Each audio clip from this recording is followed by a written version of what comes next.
These are very crucial days, and every moment is very precious. And we try not to miss the moment. Because what we can accomplish in these moments, we cannot accomplish in many, many, many more moments during the year.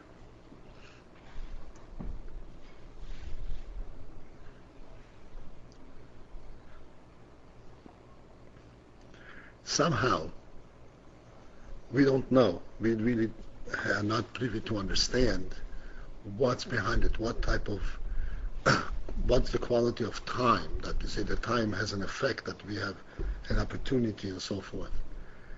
But just as daytime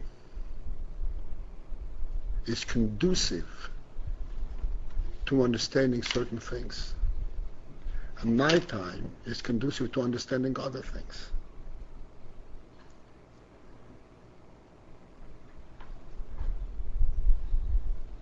Even though you're learning and you have light, whether it is daytime or nighttime, you're learning under fluorescent light. And yet, during the daytime, the mind is open to certain things and you can understand them better. And at night, you can understand other things better.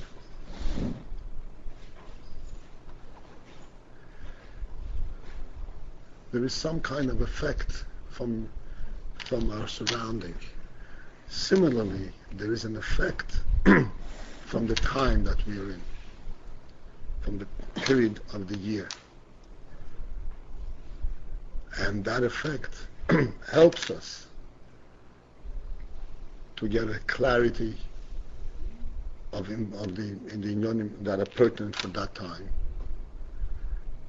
And this clarity can carry us through a whole year and allow us to grow. It's like when one puts a seed into the ground. If it is properly put in the proper ground, with the proper depth, and the proper surrounding, then it takes root, and it sprouts, and produces very wonderful fruit.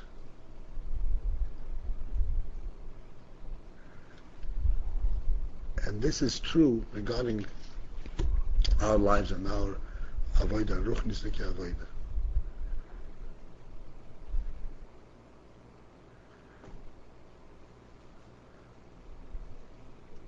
We have spoken last week about the inyan, the principle of tshuva, if you would recall.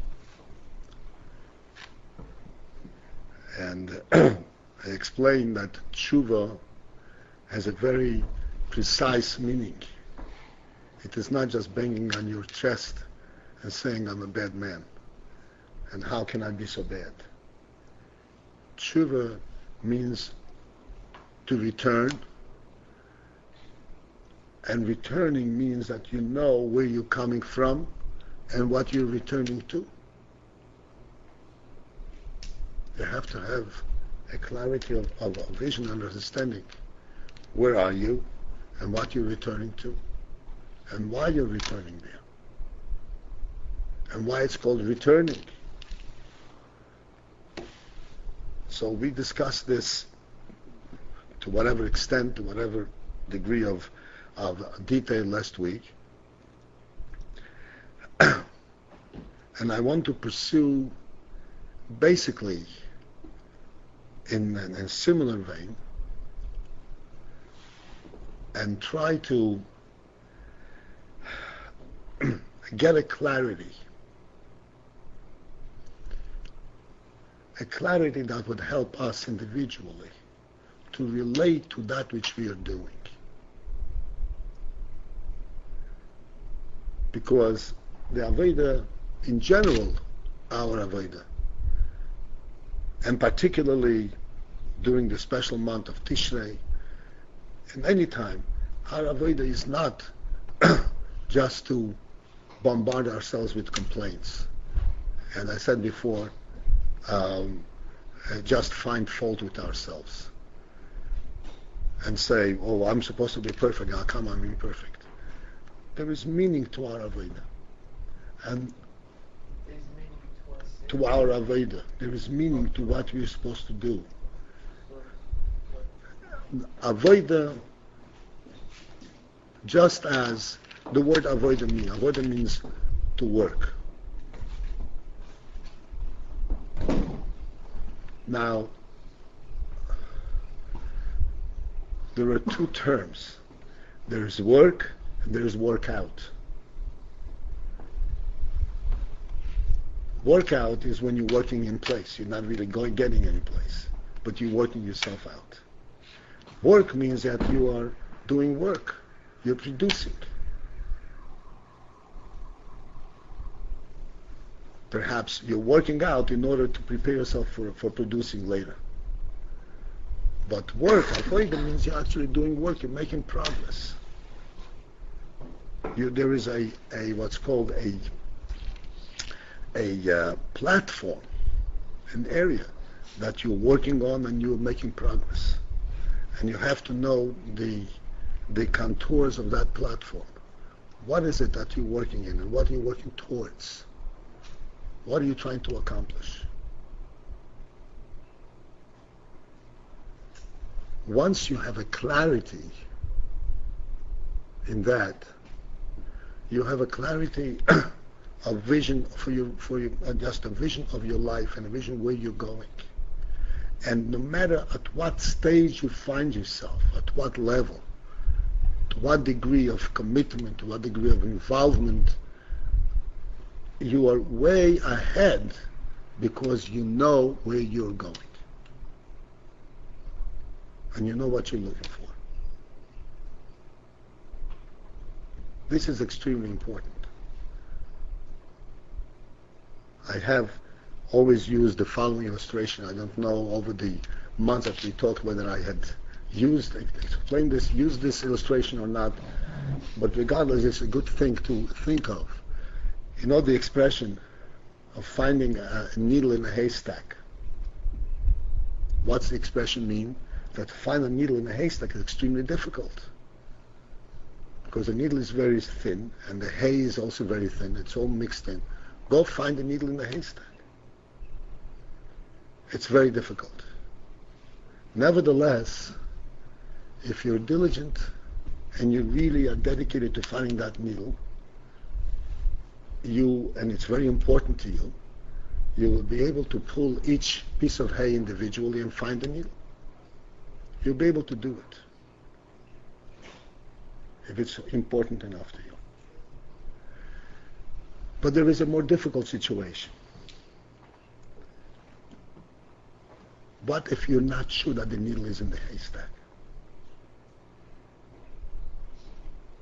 Then it's virtually impossible for a human being to find that needle. Even if it is there? What? Even if it is there? Even if it is there. If you're not sure, there is a certain human limit to effort, to dedication. He starts pulling these haystacks, and he pulls 1,000 of them. Probably not there. Where am I going to start? So I start from this side, I start from this side. What am I looking for? I may be looking for something that's not there.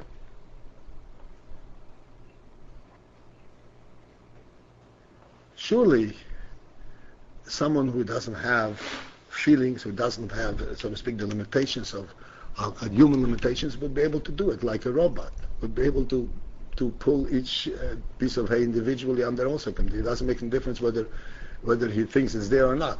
But for a human being, it's important that he know what he's looking for and that it is there. And then he can go piecemeal, step by step, as long as it takes, and he gets there. And it's important to take those piecemeal. It's important to take step by step, not to make shortcuts. Because every time that he pulls out 2 pieces of hay at once, he already confuses the issue. Because who knows, maybe the needle was right there between these 2 pieces. He can make the shortcuts are are counterproductive. If you go step by step, then you know you cover all the ground, and you know that you're up to here and you're going further.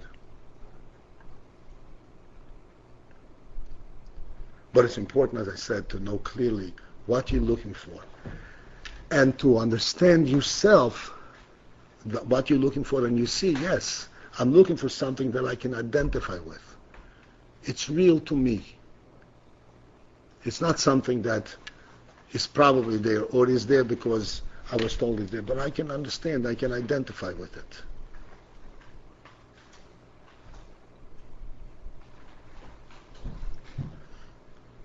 It's important, therefore, for us to understand the following very simple proposition. We all believe in Hashem, and we all daven 3 times a day, and we do all the mitzvahs as best as we can, and we try to do more and better.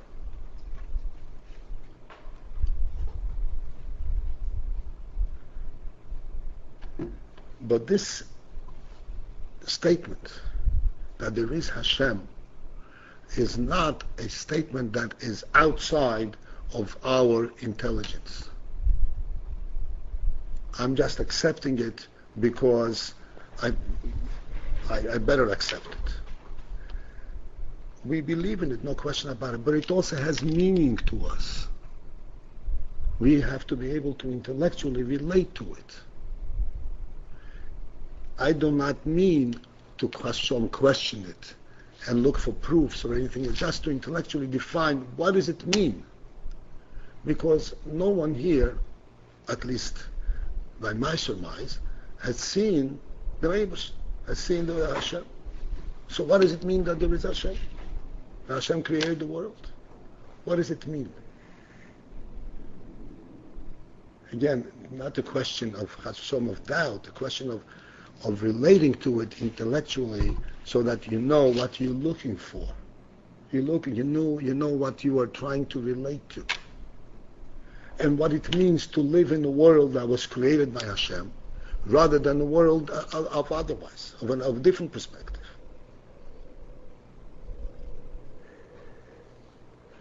Because regardless, however you define the presence of the world, however you define the presence of your world, we're all intelligent people. However you define your own presence, the presence of your world, and your daily existence, your daily life, you still definitely live in the world. It's the same world. This book doesn't change whether I say Hashem created it or whatever else is the source of it. And this is exactly what I'm holding in my hand. That doesn't change. It isn't that if I understand that Hashem created, all of a sudden I see a spiritual entity rather than a physical entity. It remains physical as ever. There has to be something in our intellect which identifies this concept to us and defines the world differently and defines our lives differently and gives us a path in our lives and gives us a path to what we call tshuva. What are we returning to? What does it mean?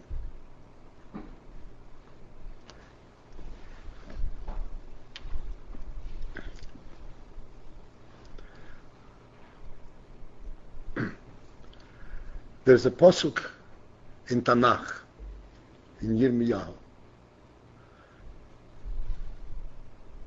I chose this pasuk not because this is the only place where this is expressed, a pasuk, a verse, but because I just recently came across it, and this carried the message, and many other sources that carried a similar message. And the pasuk, the verse, says the following.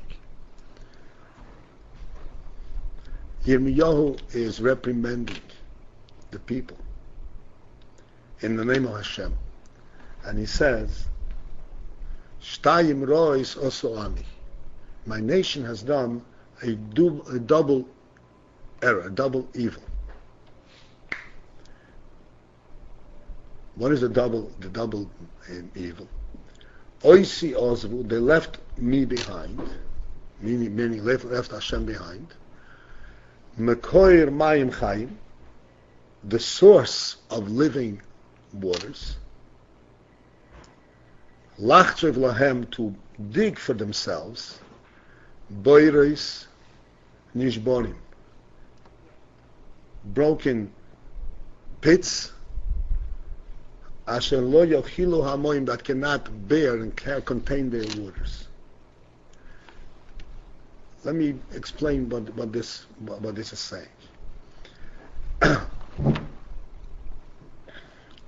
As in any Torah expression, Torah expresses the most profound thoughts, insights, revelations in such simple terms that if one is not sensitive to it, he can learn it on a very simple, superficial level, and it doesn't mean very much to him.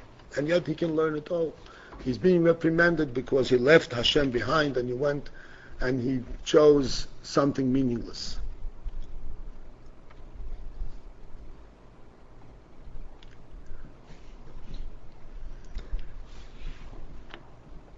But in this pasuk, in this verse, the Novi actually defines in tremendous sharp clarity what is the meaning that you are relating to Hashem, and what is the meaning that you're relating to the world. And he says, the contrast. Mekoir mayim chayim, the source of living waters, in contrast to a pit, a dug into the ground, that has water. And then, of course, if it has water, the Novi goes further. If it has water, how long is it going to be able to hold the water? Eventually, the water affects the walls, and the walls fall apart, and the whole thing collapses. So let us examine the first stage of this contrast.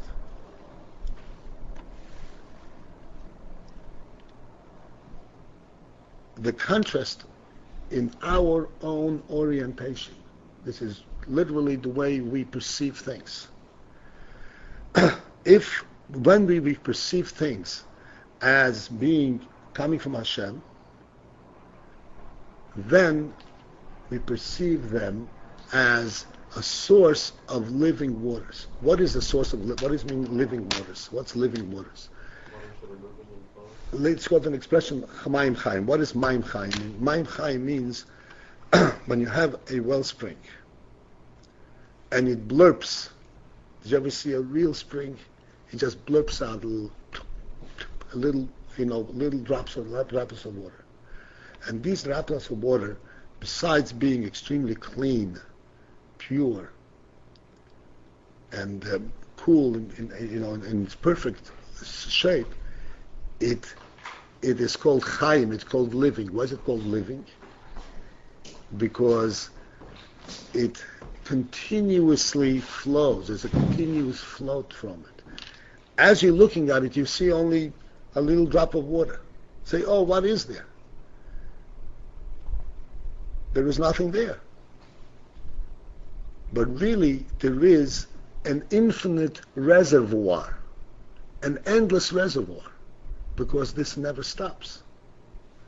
This water flows from an endless source. This is called mayim chayim. A reservoir, as we know, the regular reservoir is not called mayim chayim, no matter how much water there is in it, because it has a finite quantity of water. And if it is not replenished, it will eventually dissipate. But when you have a flow of water what's called a living flow of water, then it never dissipates. It comes always from the source. This is what's called mekoir. Mekoir means a source of mayim chayim. Mekoir, a source of living waters. In contrast to any amount of water that you make a big pit in the ground and you accumulate water. So you have water. So you look here, a little trickle. And here you have a whole reservoir of water. But if you really understand what is going on, then you see that this is a flow of living water, which means an endless flow, a refillable resource. Now, it's an endless resource because it's alive. I'll explain in a moment the concept of alive in a minute. In contrast to something that you have, yes, but you have its dimensions, and it's just there for the moment. And you think you have, but eventually, not only does the amount of what that you have dissipate, but even its container falls apart, and it implodes, and you no longer have the water. What is the implication? This is an allegory to something extremely meaningful and profound in our lives. Let's discuss briefly the relating that the Navi relates this flow of water to life, living water. What does living water mean?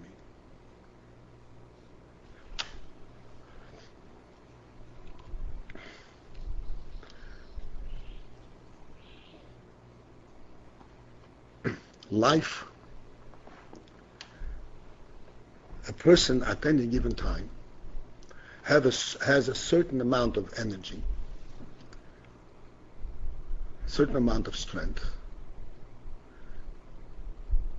and certain things that he's capable to do at a certain given time. And you say, okay, this is what this person is able to do. But when you recognize that this ability comes from a living human being, then you do not measure it by what he is able to do now. Because this ability gets rejuvenated. All he needs is a little sleep, a little rest, a little bite, and he's back to his fresh keches as if nothing happened. He starts all over again. It never dissipates because it's always flowing from a source, from a living source. The reason that he's got this strength, anybody will have had this type of experience, that when he is tired, or even less than tired, he is not in a good mood. He doesn't have physical strength. His mood changes. All of a sudden, he is able to turn the world upside down. Got all the strength in the world. What happened? Where did the strength come from? It's physical strength, right? Physical strength should be measurable by the amount of physical mass you have and muscle, whatever it is. But that's not what happens. In one instant, if his attitude changes and he gets an influx, so to speak, of a realization, a spiritual awakening, all of a sudden he feels strong physically, that which he couldn't do a moment ago. What does that indicate? What does that mean? Where does it come from? It comes from the fact that his strength is not physical. Sure, it's expressed physically, but it's not dependent on the physical. It's not dependent on what he is currently. It flows from his chayus, from a source of life. There's a source to it. And it's refreshable. It's rejuvenable. It's something that can be rejuvenated and come back to its fullest capacity and then some.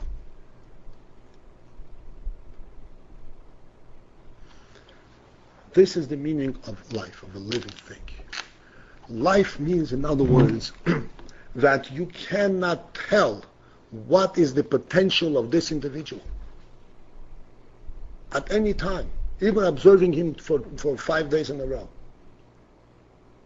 Because the potential of this individual is contained in his life. It's an infinite. If there's an inspiration, there's an insight, all of a sudden a sense of clarity, and it's a different human being with a different potential, with different strength.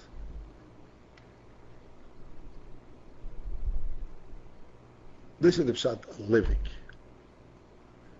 Living waters means that Hashem says, what I'm giving you is a source of life. I'm not giving you a finite world. I'm not giving you a finite existence. I'm giving you an infinite existence. Because it is in a constant flow, of constant refreshment, refreshing, rejuvenating, renewal. This is what we've discussed in the past from different perspectives, is evident when we relate to the world, the way the Torah describes it.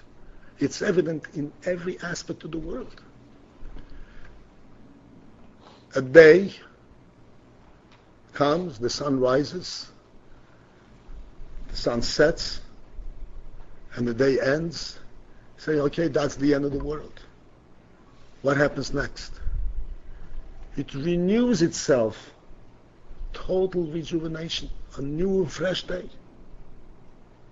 Without a sign of tiredness, without a sign of age, without the sign of use. On the contrary, when it comes up the next day, it's a new world, perhaps even better developed than the one before, with much greater strength and much greater vitality.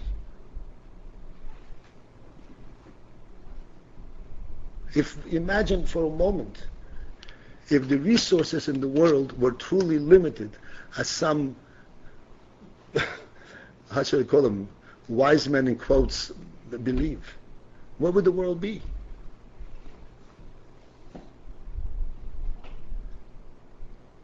This is the meaning that when we understand that the world is a godly creation, not only a godly creation, but it gets its life and sustenance from Hashem, then we can relate to the reality of it. There is a source of living waters. The world represents a living flow of energy, of strength, of vitality.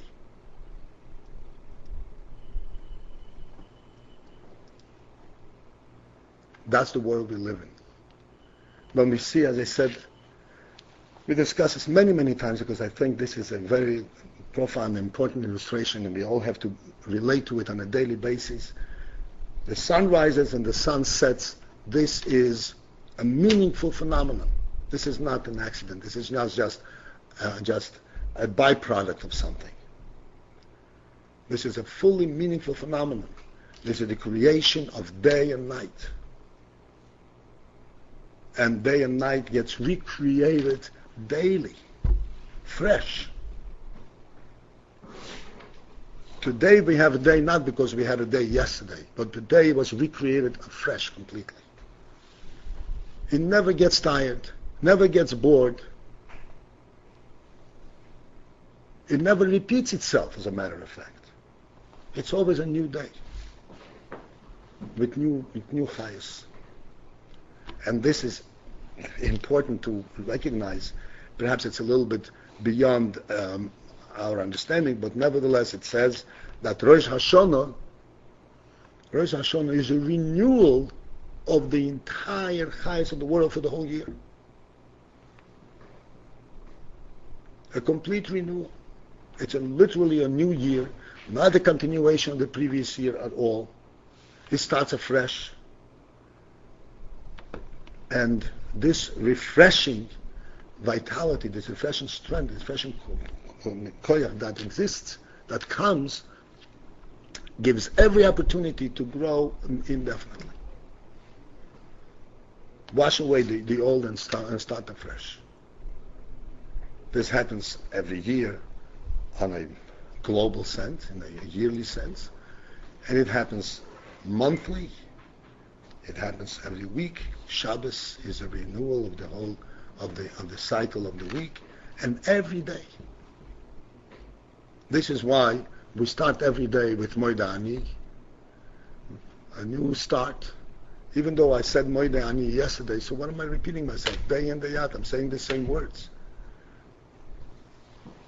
Doesn't it sound boring? I should say the same words. And yet, by far not. Because every day in the morning you realize, you look at, it's a fresh world. You don't repeat any time the same thing. You come out with new vitality, you're going to bed exhausted and tired, and that's the end of the previous day, and now you are a new creature. And you have to start from fresh. With a new clarity, with a new approach, with a new level.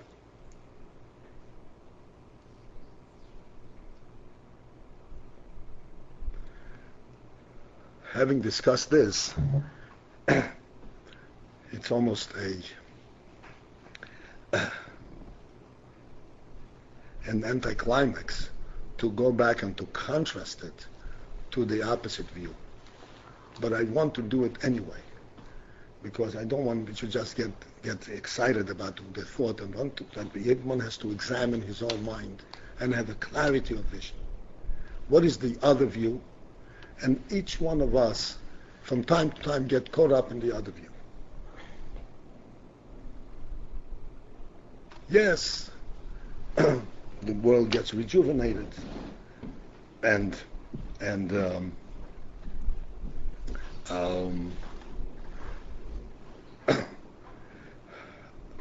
I start. It's a new starting point. I start from fresh and so forth. And with Hashem's help, I'll make another step. And there is an infinite resource and so forth. But nevertheless, I'm looking. There is always the fall down, where one wants to see, what do I have? What can I rely on? Just like in normal human affairs. He believes that Hashem provides for everything that he needs. He provided yesterday, he'll provide today, he'll provide tomorrow.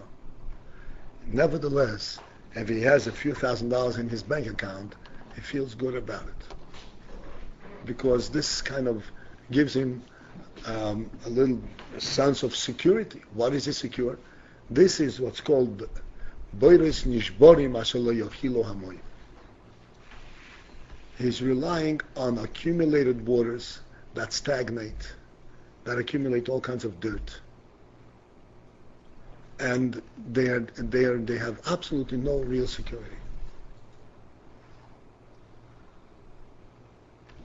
This we have seen, just one second.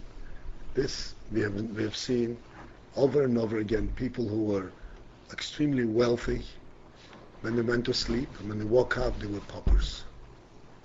Something turned around, When they walk out what? and they woke up without a penny, penniless.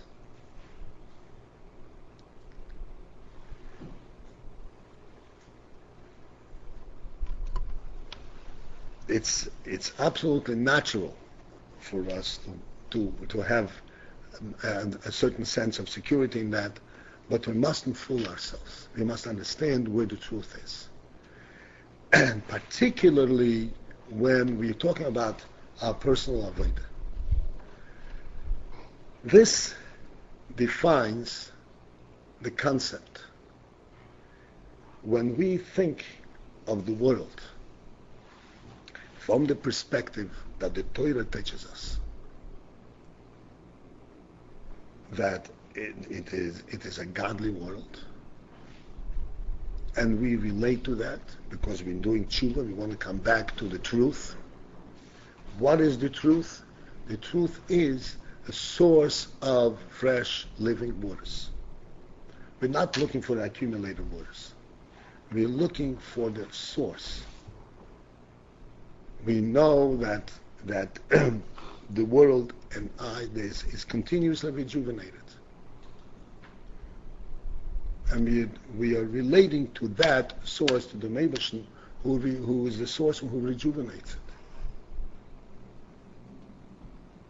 And our approach from that perspective would be, I said this is the different levels, but just to describe it, so to speak, in a format, to format the idea, it means that I'm not relying on anything that I possess.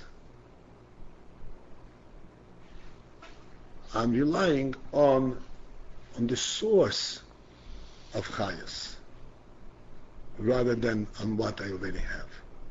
Just as a person in his physical strength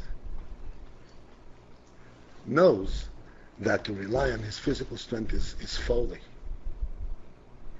Any athlete will tell you that if he does not have the proper spirit and proper inspiration in his contest, he is bound to lose no matter how strong he is and how athletic he is and how much training he had. One bad word prior to the contest could cause him to lose the whole thing. Correct?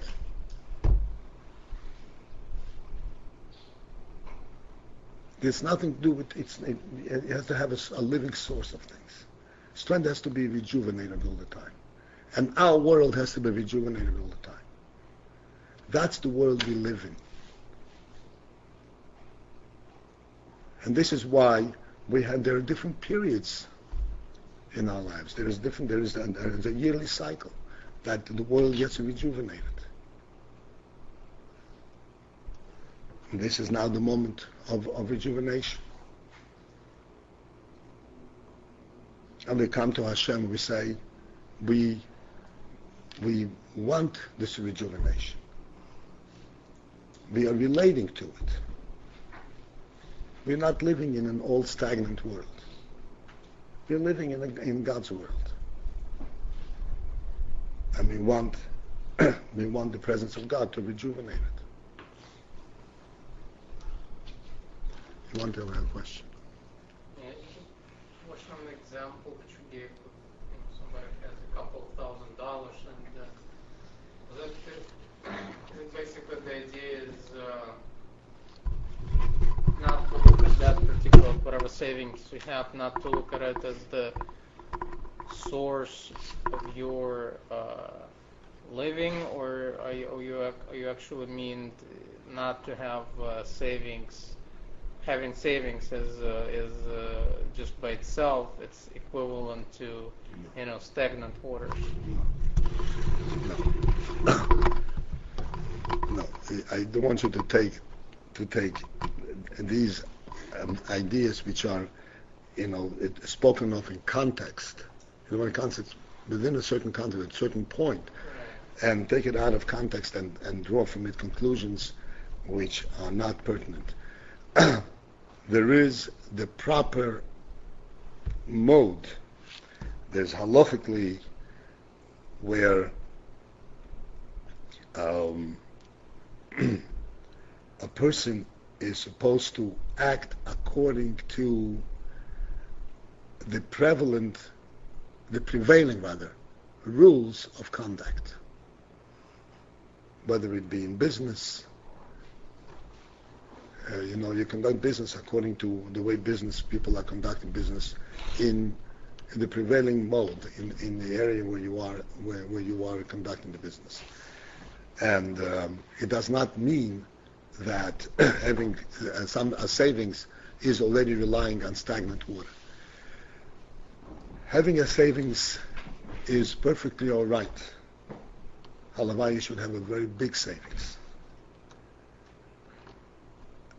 But to rely on the savings and to base your life on it, that, no matter how big it is a very, very profound error. Very profound error.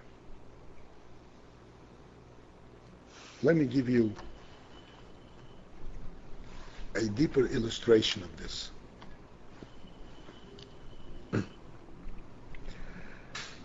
You know that after the sin, where the serpent convinced Chava to take from the fruit of the Eitz Hadas, and Chava then in turn gave it to Adam, and this kind of threw the whole world down a notch.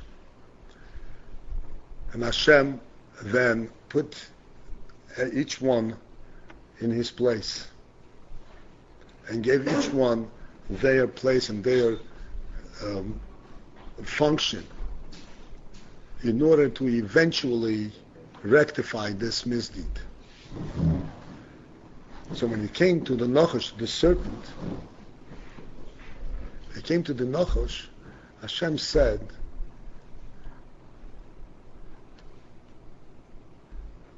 basically the following: that because you've done such a thing, number one, you will be crawling on your belly. So the Gemara says that the Nachash was a very highly developed animal. It was the highest animal at the time. The serpent. The wisest, as the Torah says, the smartest. Not the wisest, the smartest, the most conniving. And it lost its legs. It fell down to its belly. You will crawl on your belly.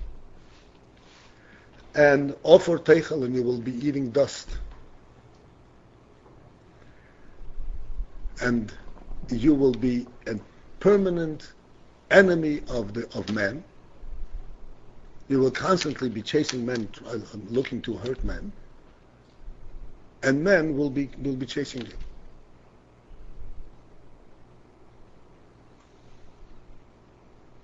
That's basically what the Torah says.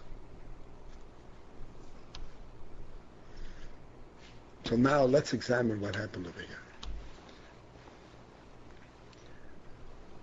The Nachash fell down on its belly. If you remember, we discussed the phenomenon that a human being stands up erect on 2 feet. The standing erect on 2 feet is not physiologically correct because there's no balance. In other words, he is not standing just because his feet are holding him up. He's really standing because his head is holding him up. It's a spirit that's holding him up. Because in order to stand, you have to have 4 feet, 4 legs. To stand in a balanced way, that is physically correct, it has to be on 4 legs. Standing on 2 legs means that you're being held up by your spirit. All animals do not have that spirit, and they stand on 4 legs. That was the actually balanced, what's called physically correct, theologically correct. There's a balance. There's the stand. If you notice, let's say you have a bird, so it stands, so its legs are like in the middle of its body, and the body comes and balances out. But to stand erect like this, which is totally out of balance, is a human being only. Monkeys, they bend, they walk bending down. There's no such thing. Only the human being has that spirit. Because the human being has a spirit of rising upwards. There's a separate, perhaps a separate talk and maybe 10 talks on that issue. But just this point. Okay? So,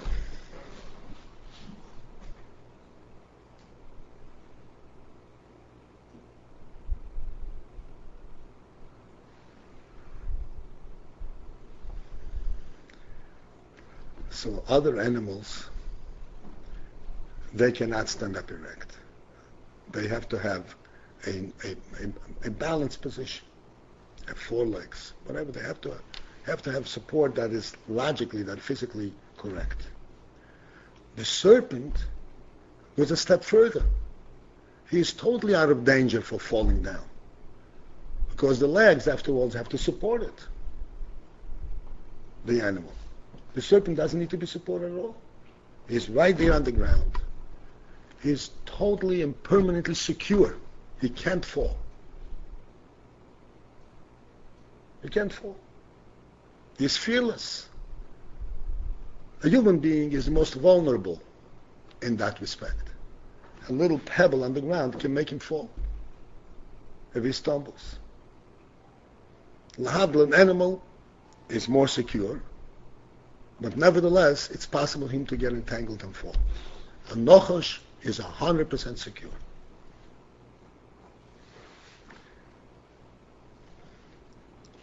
Then, the next thing, Hashem said to him, you will eat dust.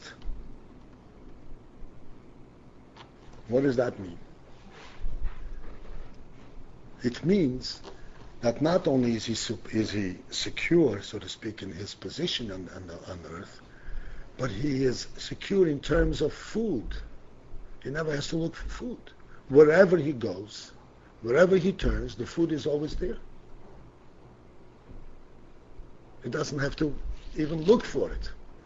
The human being, Hashem said to him, not only will you have to eat food, but you have to work for it. But when you work for it, then you will still have to make sure that it produces the correct food, because it will no longer produce the food in the pure way, the way it did before. You'll have to really sweat your brow to get the food that will feed you. The animal doesn't have to prepare food the same way as a human being, but the animal also has to find food. It's not readily available wherever he goes. They have to migrate from place to place, different seasons, and then they have to chase for the food, and they fight amongst each other. It's not so simple. The only one that is perfectly secure in this world, in every respect, is that serpent.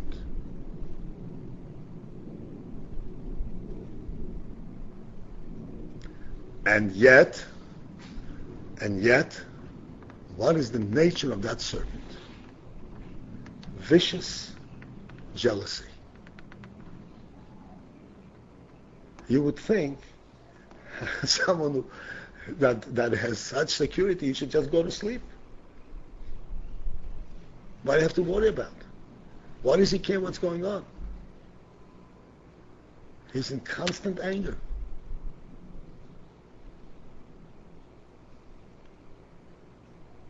What's the explanation? What happened? What kind of curse was this that Hashem gave him? That you're going to be falling on the ground, that you'll be secure on your belly, you can never fall down. You'll have your food, you'll never be hungry. And that's a curse?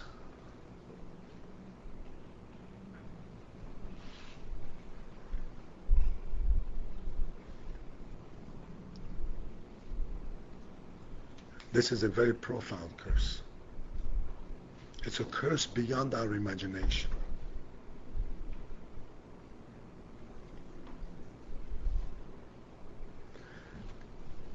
Because the serpent has everything on the ready for him.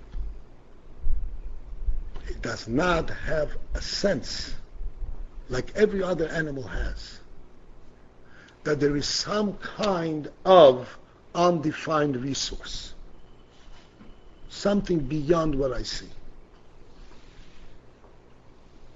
The human being, it's incumbent upon him to rely on Hashem and to know Ba'ir Ma'im Chayim, that you have to rely on living waters, everything you have. As a matter of fact, we, Yidden, are required that when I have a piece of bread in front of me, and it's all ready, and it's all baked, and it's all finished, it's right here on my table. First now I'll make a bracha, and I say, Hashem is creating this bread. Not eating the bread because it's there. I'm eating the bread. We discuss it. I'm eating the bread because Hashem is now giving it to me. It's now, B'Yamaim Chaim. It's being rejuvenated right now. I'm making a bracha. I don't take it for granted that because I see it is there, and I'm going to eat that bread that's there. That's not for me. I want to eat the bread that Hashem makes, fresh, straight from its source. That's what a bracha means.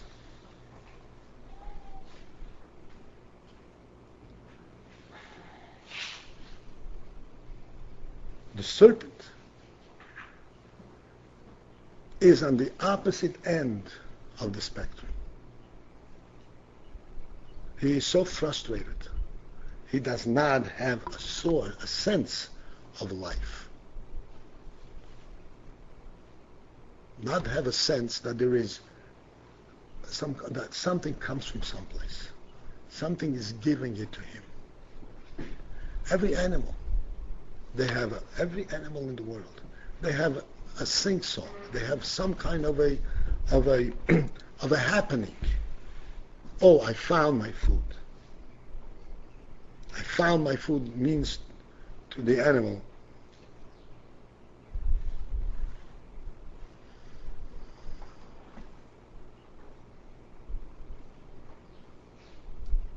want to demonstrate it on the viewer?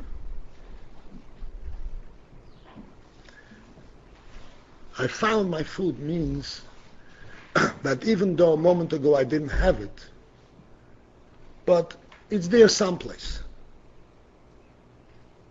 It's there someplace. There is some type of a sense of life, of a source of life. And life is the most precious thing to any living thing. There is no sense of life the way a human being has it. There's no comparison. But still, it's a sense of living. The birds are constantly flying around. Why? They have a sense of life. The animals are in constant movement. There's a sense of life. The only one that's living and eating and has no sense of living is a serpent.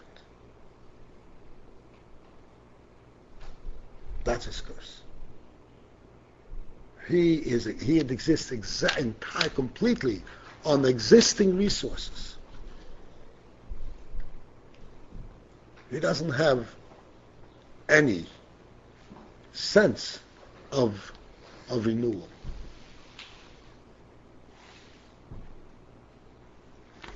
There was an extremely wealthy man, Howard Hughes. You heard of Howard Hughes? You did? No? You did? Some did. Howard Hughes was a very gifted engineer. And he created a very successful company.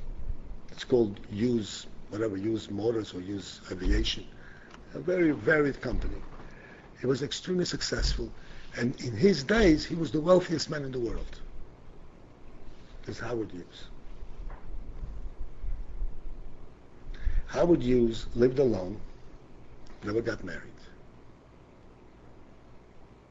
And throughout his lifetime, after that he became known and wealthy and all that, he constantly was moving from place to place. He couldn't sleep in the same place the same night because he was afraid people find out he's there.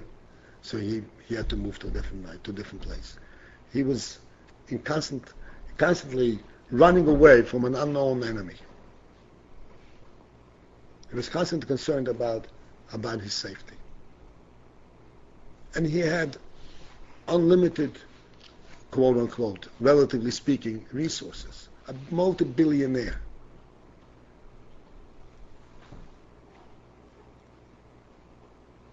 And he was in constant fear for his life.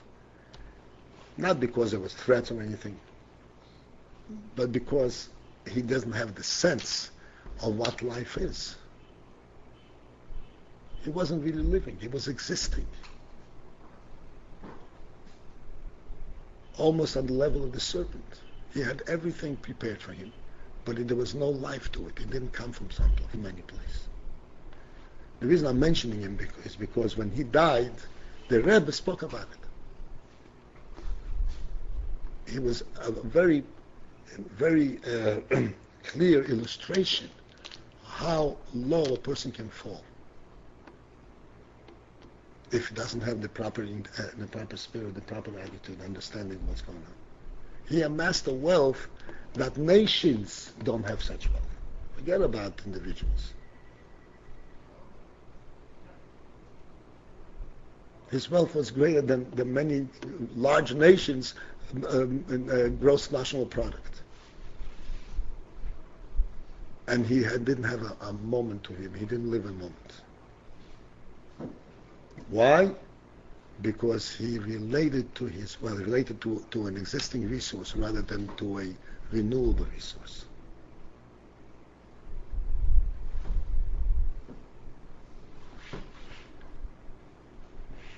He didn't have a life. We even are not just relating Chas v'Sholom to a renewable resource. We are relating to Hashem Himself. Be'er Mayim Chai. To us, as I said, the piece of bread that's in front of me doesn't mean anything to me. It is after that I make a bracha and I know that Hashem gave it to me, that's when I can eat it. That's what our lives are. This is illustrating in clear terms what it means to be a Yid, what it means that we are Ovdei Hashem, what it means that we're doing tshuva. How does this define our world? How is our emunah define our world?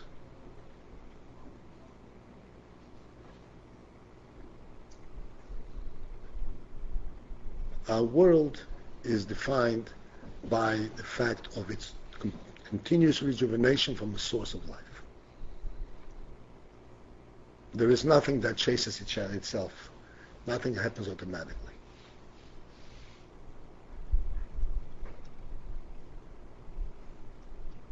And this is why, as I said, comes Rosh Hashanah and Yom Kippur, the world gets rejuvenated, our world gets rejuvenated, and we stand in shul and we greet our King, and we become afresh with fresh resolution, with a fresh life, fresh source of life. And these toys we throw away in the garbage, and we start living a real life.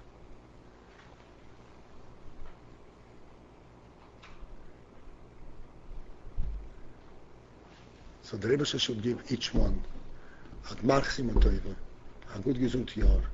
Each one should have all his wishes fulfilled in this coming year.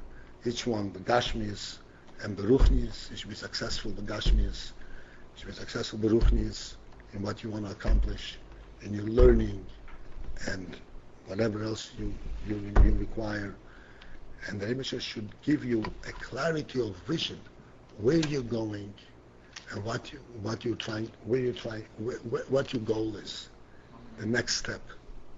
So you wouldn't be confused. We would walk on a paved road and a clear path, because this path is being illuminated for us and paved by the Creator of the world Himself. You're not looking for a needle in a haystack. We have a bright light and bright direction. Have a good year. Yes. It's actually two questions, but one, I know the answer will be the same.